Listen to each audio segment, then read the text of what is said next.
حضرت عمر فاروق رضی اللہ تعالیٰ عنہ آپ مدینے کے بازار میں چلے گئے، وہاں پر تاجروں سے جا کر پوچھا، کہا کہ بتاؤ تجھے بیع باطل کی تعریف آتی ہے؟ تجارت کا طریقہ پتہ ہے کہ اسلام میں تجارت کا ذریعہ کہ اسلام کا معاشی نظام کیا ہے؟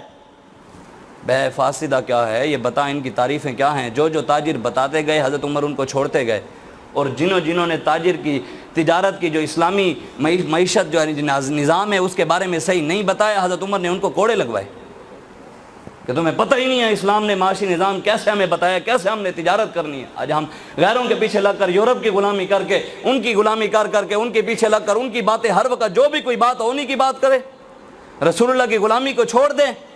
علامہ اقبال نہیں کہتا، علامہ اقبال کہتا ہے مست رکھ ذکر و فکر و صبح گاہی میں اسے۔ علامہ اقبال کہتا ہے ابلیس کی مجلس شورا جب لگی نا، ابلیس نے اپنے چیلوں کو کہا کہ مسلمانوں کو پتہ تو نے کیا کرنا ہے، ان کو مست رکھنا ہے، صرف صبح شام اللہ اللہ کا ذکر کریں، اس کے علاوہ ان کو کوئی اور کام نہیں کروانا۔ ان کو یہ نہیں بتانا کہ کشمیر کی بچیاں لٹ گئیں ان کے بارے میں بھی کوئی بات کرنا ہے۔ حضور تو بنو قریظہ کی جب ایک مسلمان عورت کا مسئلہ آیا تو حضور پورا لشکر لے کر چلے گئے تھے وہاں پر۔ حضرت عثمان غنی کا مسئلہ آیا تو صحابہ نے 1400 صحابہ نے حضور کے ہاتھ پر موت پر بیعت کر لی تھی۔ آج وہ کہاں ہیں جو علماء جو حضور کے وارث ہیں؟ حضور تو ایک مسلمان عورت کے لیے چلے گئے تھے، آج کشمیر کے اندر بچیاں لٹ گئیں، فلسطین لٹ گیا، شام لٹ گیا، افغانستان پورا کھنڈر بنا کر چلے گئے، عراق لٹ گیا، برما کے اندر مسلمان بٹیوں کی اور پستان کاٹ کر کباب بنا کر کھا رہے ہیں۔ مسلمانوں کی غیرت کہاں ہے؟ حاجی اخلاق، اسلام تو اخلاق سے پہلا۔ میں نے کہا ہمارے بابا جی فرماتے ہیں کہ اخلاق کا مطلب تو بتا، اخلاق کا مطلب کیا ہے؟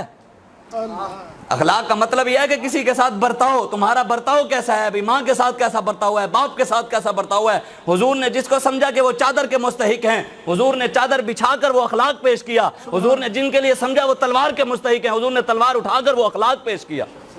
حضور کا تلوار اٹھانا بھی اخلاق تھا، حضور کا بدر میں جانا بھی اخلاق تھا، حضور کا احد میں جانا بھی اخلاق تھا، حضور کا یہ فرمان من سب نبیا فاقتلوہ، حضور کا یہ فرمانا بھی اخلاق تھا، حضور کا کعب بن اشرف کو قتل کروانا بھی اخلاق تھا، حضور کا کعبے کے غلاف کے اندر گستاخ کو مروانا بھی اخلاق تھا۔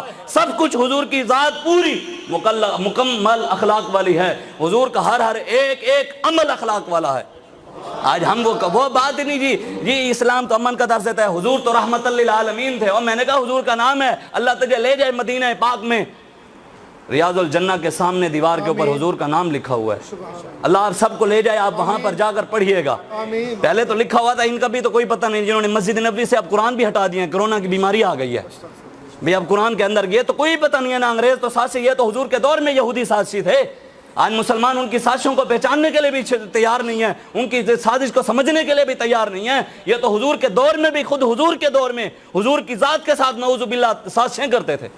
یہودی صبح آ کر کلمہ پڑھ لیتے تھے، نعوذ باللہ شام کو کافر ہو کر واپس چلے جاتے، لوگوں کے ذہن سازی کرتے بھی نعوذ باللہ کوئی نہ کوئی اسلام میں انہوں نے غلط چیز دیکھی ہوتی کہ صبح مسلمان ہوئے شام کو کافر ہو گئے، کوئی نہ کوئی چیز تو انہوں نے غلط دیکھی ہوگی نعوذ باللہ حضور کے یا صحابہ کے بعد، اس لیے یہ کافر ہو گئے۔ کوئی نہ لوگوں کے اندر سازشیں یہ اس وقت سے کرتے ہیں۔ آج ہم یہودیوں کے ساتھ کھڑے ہو گئے، اللہ نے فرمایا یا ایھا الذین آمنوا لا تتخذوا اليہود والنصارى اولیاء بعضهم اولیاء بعض، یہودی اور نصرانی تمہارے کبھی اور دوست نہیں ہو ہی نہیں سکتے، کبھی بھی یہودی نصرانی تمہارے دوست نہیں، حتی تتبع ملتہم، اس وقت تک تمہارے دوست نہیں ہو سکتے یہاں تک کہ تم خود ان کی ملت اختیار کر لو، یہودی بن جاؤ پھر وہ خوش ہوں گے، اس کے علاوہ خوش نہیں ہوتے۔ ہاں یہ آپ یاد رکھیے گا، قیامت تک یہ حضور کا معجزہ ہے، قیامت تک یہ معجزہ رہے گا۔ کون سا معجزہ؟ کہ قیامت تک حضور کی غیرت رکھنے والا، حضور کے جذبات رکھنے والا ہر دور میں اللہ تعالیٰ محمد عربی کا غلام بھیجے گا۔ قیامت تک ہر دور میں اللہ تعالیٰ ایک نہ ایک غلام محمد عربی کا بھیجتا رہے گا۔ کبھی ہم نے دیکھا تو وہ سید حسرت علی موہانی کی نظر میں آیا، کبھی وہ علامہ فضل خیر آبادی بن کر آیا، کبھی وہ سید دیدار علی شاہ صاحب بن کر آیا، کبھی اعلیٰ حضرت بریلوی، کبھی امام ربانی مجدد الفسانی، کبھی غازی ممتاز حسین قادری، کبھی عبدالستار خان نیازی، کبھی شاہ احمد نورانی، اور اس دور میں امیر المجاہدین علامہ خادم حسین رضوی۔ یہ اللہ تعالیٰ نے ہمیں دکھایا ہر دور میں ہے۔ اور یہ بھی بات یاد رکھیے گا، وہ جو اسلام کا ماننے والا ہوگا نا، حق کو سمجھنا ہو تو اس کو دیکھ کر سمجھنا، حق کو سمجھنا ہو تو اس کو دیکھنا۔ خادم حسین رضوی صاحب کو دیکھ کر حق سمجھ نہیں آتی کہ واقعی حق والے ہیں، ان کو چہرے کو دیکھ کر بھی پتہ لگ جاتا ہے یہ محمد عربی کا غلام ہے۔ حقیقت بات ہے. میں تو 9 سال خود بھیرے میں پڑھتا رہا ہوں اور 2 سال مفتی کا کورس کیا ہے میں نے. 11 سال کی زندگی بڑے بڑے علماء سے بھی ملا ہوں, بڑے بڑے پیروں سے بھی ملا ہوں, لیکن جو بات بابے میں دیکھی ہے کہیں نہیں دیکھی. یہ حقیقت بات کر رہا ہوں. میں آپ کو مسجد میں بیٹھا ہوں, میں نے کہا میری نیت بھی حضور جانتے ہیں, ہاں سب کچھ رسول اللہ جانتے ہیں. میں یہ بات مسجد میں بیٹھ کر کہوں اللہ اور اس کا رسول جانتا ہے. میں نے نہیں دیکھا اس طرح کی غیرت کی بات کرنے والا, اس طرح حضور کا ادب بتانے والا. کہیں بھی حضور کی بات آ جائے بس کیا سر جھکا لو, بس سر جھکا لو, حضور کے بارے میں کوئی بات نہیں کرنی. یہ تو ہمیں انہوں نے بتایا. اور وہ کسی واشنگٹن, یہ تو مدرسوں کے اوپر پابندیاں لگا رہے ہیں نا کہ مدرسے یہ اب بل پاس ہو گئے, مدرسے باجی رجسٹر ہوں گے, اب فلاں ہوگا جی فلاں ہوگا. خادم حسین رضوی صاحب جا کر کسی مدرسے میں واشنگٹن یونیورسٹی سے جا کر بزدلی کی سند نہیں لے کر آئے, نہ ہی کیمبرج یونیورسٹی میں گئے ہیں وہاں پر جا کر انہوں نے کوئی بزدلی کے سبق لیے ہیں, وہاں پہ کوئی انہوں نے وہاں پر تعلیم حاصل کیا نہیں. وہ وہی مسجد میں مدرسے میں بیٹھ کر وہیں ٹاٹ کے اوپر جہاں بزرگوں نے ہمارے تعلیم دی وہیں پر بیٹھ کر پڑھا. جو سبق اللہ تبارک و تعالیٰ نے اپنے حبیب کو اقرأ بسم ربک الذی خلق پڑھایا وہی خادم حسین رضوی نے پڑھا. پھر دنیا کو بتا دیا کہ محمد عربی کے غلام ہوتے ہیں, وہ کسی کے آگے نہیں جھکے, کسی کے آگے نہیں جھکے. ہاں اسلام کے ماننے والے بھی وہی ہیں. اسلام کو سمجھنا ہو تو ان کو دیکھ کر سمجھنا, یہ قیامت تک حق والوں کی نشانی ہوگی. اسلام کو سمجھنا ہو تو ان کو دیکھ کر سمجھنا. کسی کانپتے ہوئے چوہے کو دیکھ کر اسلام مت سمجھیے گا کہ جو امریکہ چلا جائے چیکنگ کے دوران بھی اپنی پینٹ اتروا کر چیکنگ کرائے, وہ اسلام کا ماننے والا نہیں. اسلام کا ماننے والا وہ ہے جو ٹرمپ کے سامنے بھی, مودی کے سامنے بھی, کفر کے سامنے بھی, گستاخان رسول کے سامنے بھی سینہ تان کر کہے ستمگر ادھر آ ہنر آزمائیں, تو تیر آزما ہم جگر آزمائیں. وہ اسلام کا ماننے والا ہے. اس لیے آج آپ کھڑے ہو رسول اللہ کے دین کے لیے, قرآن کے لیے, قرآن کی تعلیم کے لیے. دین اپنے بچوں کو پڑھائیں, قرآن کی تعلیم اپنے بچوں کو دلائیں, صحابہ و اہل بیت کا اپنے بچوں کو غلام بنائیں. ہاں آج یہاں پر پاکستان کے اندر آپ ایمانداری سے بتائیں, آپ اور اگر میں نہیں نکلیں گے نا تو وہ وقت نہیں ہے کہ ہم پر بھی وہ کشمیر والے حالات آ جائیں. رب تو رب ہے نا جی. پہلی قوموں نے صرف, آپ پڑھیں نا, پہلی قوموں میں سے ایک قوم نے نا صرف غریبوں اور امیروں کے درمیان دیوار کھڑی کر دی, صرف دیوار, کہ اس طرف امیر رہیں گے اس طرف غریب رہیں گے. اللہ نے عذاب نازل کر دیا, رب نے عذاب نازل کر دیا. ابھی تم کون ہوتے ہو امیر اور غریب کے درمیان فرق کرنے والے, تم کون ہو؟ اللہ تعالیٰ نے عذاب نازل کر دیا. آج جو DHA بن رہے ہیں, بحریہ ٹاؤن بن رہے ہیں, امیر اور غریب میں اتنا فرق کہ وہ وہاں رہتے ہیں, غریب علیحدہ جھگیوں میں رہتے ہیں. رب کا عذاب نہیں آ رہا, وجہ حضور ہی ہے.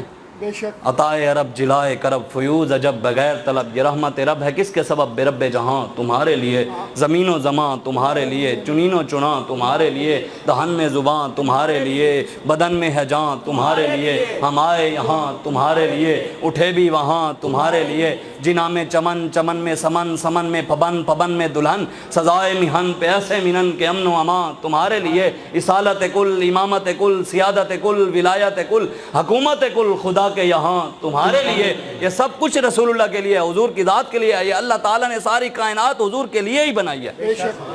ہاں اب اٹھیں آج رسول اللہ کے دین کی بات کریں, اپنے بچوں کو حضور کی عزت کے بارے میں بتائیں, حضور کی ختم نبوت کے بارے میں بتائیں.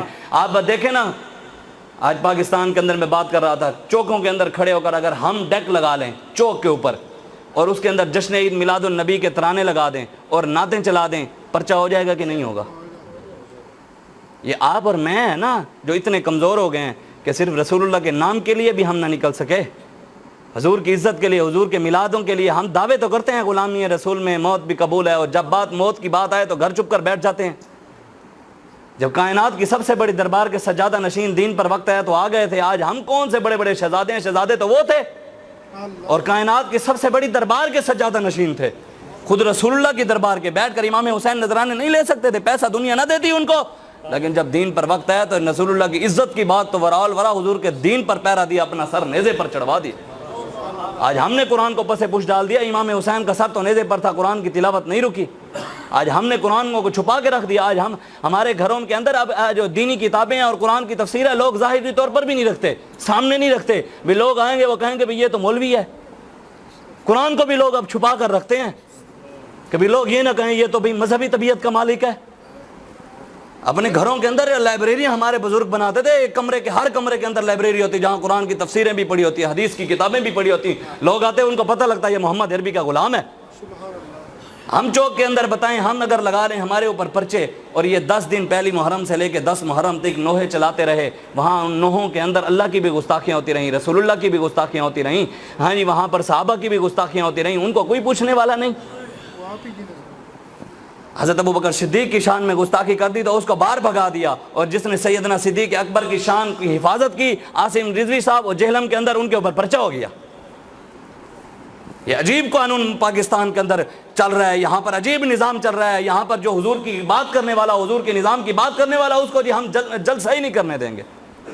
وہ میں شعر پڑھ رہا تھا نا، وہ کہہ رہے تھے عیش و عشرت سے غرض ہم کو نہیں، ہم فداکاروں کی دنیا اور ہے، بزدلوں کو جرتوں کی کیا خبر، تیروں تلواروں کی دنیا اور ہے۔